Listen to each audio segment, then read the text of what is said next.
Hey guys, Hailey Lain, aka Key Black here with another episode of Off the Cuff. This one's a little bit different. I wanted to talk to you guys about Mystery Skulls Animated.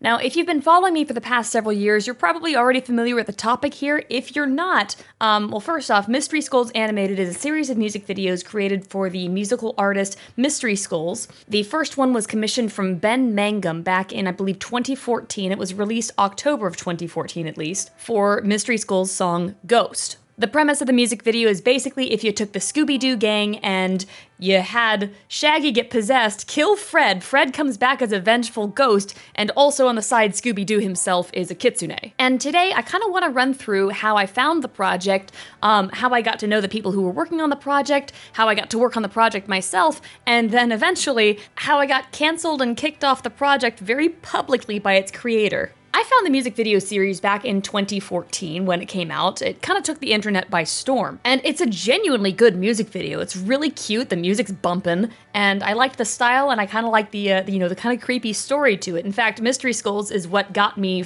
started in liking skeleton characters so much. And I did like it so much that I very quickly became what one might call a BNF, a big name fan in the fandom. You know, I drew a ton of fan art, tons of theories about what might happen next. All before we even knew that the series was going to be a series. A lot of this started back when it was just the one video. I even ran a role-playing blog for Lewis, the ghost. You know, I was all across the board with this fandom. The creators of the series noticed my artwork. In fact, Crescent Rhodes and Jordan Lasco followed my Lewis role-playing blog, and we became fast friends. They really liked my depiction of Lewis's character. Again, this was all before the characters had official personalities outside of the immediate stuff that you see in Mystery Skulls Ghost. And so as more official material came out, I started noticing them using traits, personalities, quirks, etc., things like that that I had been coming up with and using in my fan art and my role-playing. That started in my fan art and became official as they started using it, so that was really exciting. I did a lot of collaborative art with the team, especially with Crescent, who would frequently ask me to work with her on animations for promotional material. And we would do art trades like this as well. I remember her cleaning up one of my Sonic the Hedgehog animations back in the day. Eventually, they asked me to help animate on Mystery Skulls The Future. I was ecstatic. I was immediately like, yes, oh my god, yes, I would love to, oh my god, yes, please. In fact, you know what, I want to do this so badly that I'm offering to do it for free. Like, you guys and your work has had such a huge impact on my life. I've made so many friends, my art's developed so much.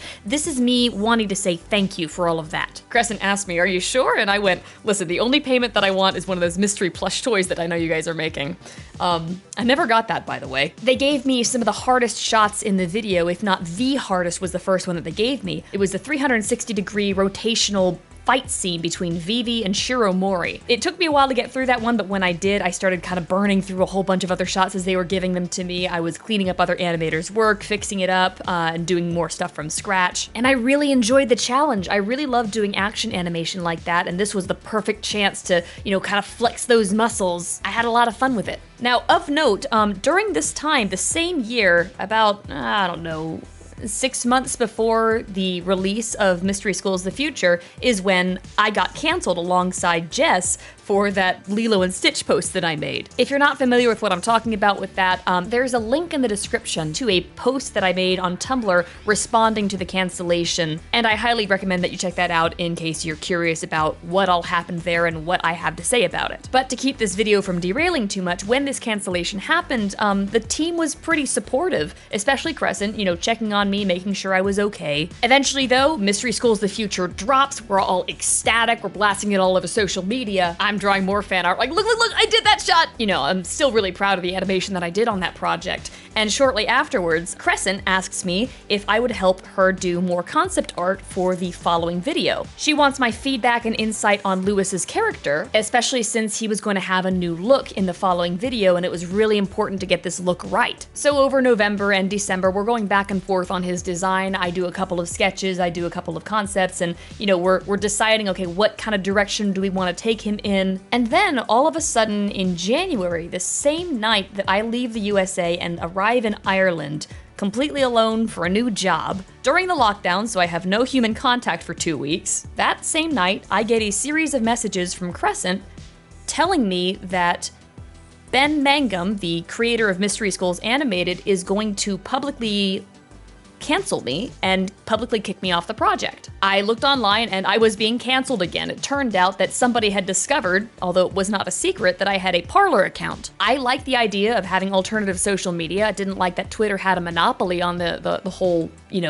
style of social media that it was. And so I did have a Parler account along with my Tumblr and Twitter accounts, and I was basically cross-posting the same artwork and things that I'd been posting on all those accounts to begin with. But it wasn't anything that I was posting, it was simply that I had a Parler account, and that was why I was being canceled again. And added to that fact, people were doctoring and editing and cropping screenshots taken from my blogs to amp up the cancellation and make it seem like I was saying things like we should put children in cages. Just complete out and out lies about me, but when people are canceling somebody, they don't check that stuff, they don't really care.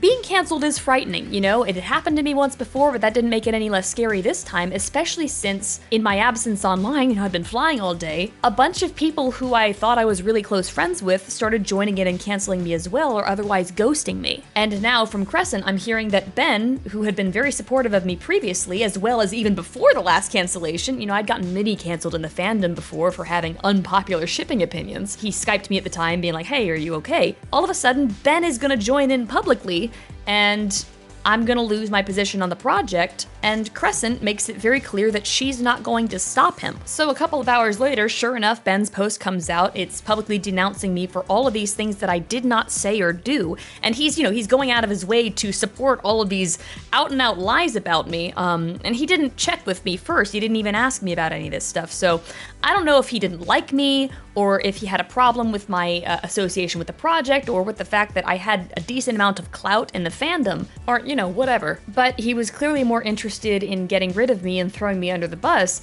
than he was in finding out the truth. That really stung for a while. Like I mentioned before, being canceled is frightening. I wouldn't have made it through those 2 weeks were it not for Jess, Monpian, and our friend Leia helping me through it. I remember one piece of advice that Jess gave me, and it was that if I say nothing when stuff like this is happening, I am allowing people who are actively trying to destroy me to control the narrative about me. And so I had the choice. I could either stay quiet, keep my head down, or I could tell the truth, and I chose to tell the truth. That's actually what the post in the description of this video is. It was me finally saying something about having been canceled, because previously my work didn't want me saying anything about it, and so I had to keep my head down. But yeah, it still stung for a while. That first post is what allowed me to start working through all this stuff. But it wasn't until much later that I realized that whatever the real reason was for Ben and the Mystery Schools team doing that to me it was all just projection. I mentioned earlier that I had done the work on Mystery Schools The Future and the other concept work for them for free. That was about $6,000 worth of animation and concept art. And they didn't cancel me until after the video was released. If they had canceled me for the Lilo and Stitch thing back when that happened, any cancellation is stupid. All cancel culture is dumb. But that post was kind of bitchy. So if they had canceled me for that, that'd be one thing. But they didn't. They waited until after the video was released, and then they threw me to the wolves. Ben even tried to claim that I did no concept work for the series, which is flat out untrue. And he also tried to remove my credit from Mystery Schools The Future. I had to message Crescent to get it added back. So I learned some really valuable lessons about friendship, and also about respecting the work that you're doing and the project that you're working on. Offering to work for free is basically like saying that what you're doing isn't real work, and that's actually really disrespectful to not only the work itself, but also to the people that you're working for. And so they disrespected me in turn by basically lying to me for years and tricking me out of a bunch of animation work. So I was an idiot. I never should have offered to work for free, and I will not be doing that again. But in spite of all of this stuff, I still really like the first video, Mystery Schools Ghost. I think it's really charming, I like the style, I love the music, and I think the story is nice and simple. I don't much care for where the story's gone in following videos, but Mystery Schools Ghost itself is still really solid. I don't think that anything that happened drama-wise, personal falling out-wise, or anything like that should stop that from being the case. So I hope you guys enjoyed this video, kind of this dive into what happened with Mystery Schools Animated. I hope it answered any questions you may have had about it, but if you do have any other questions, please do leave them in the comments section. And I will see you guys in the next video. Thanks again!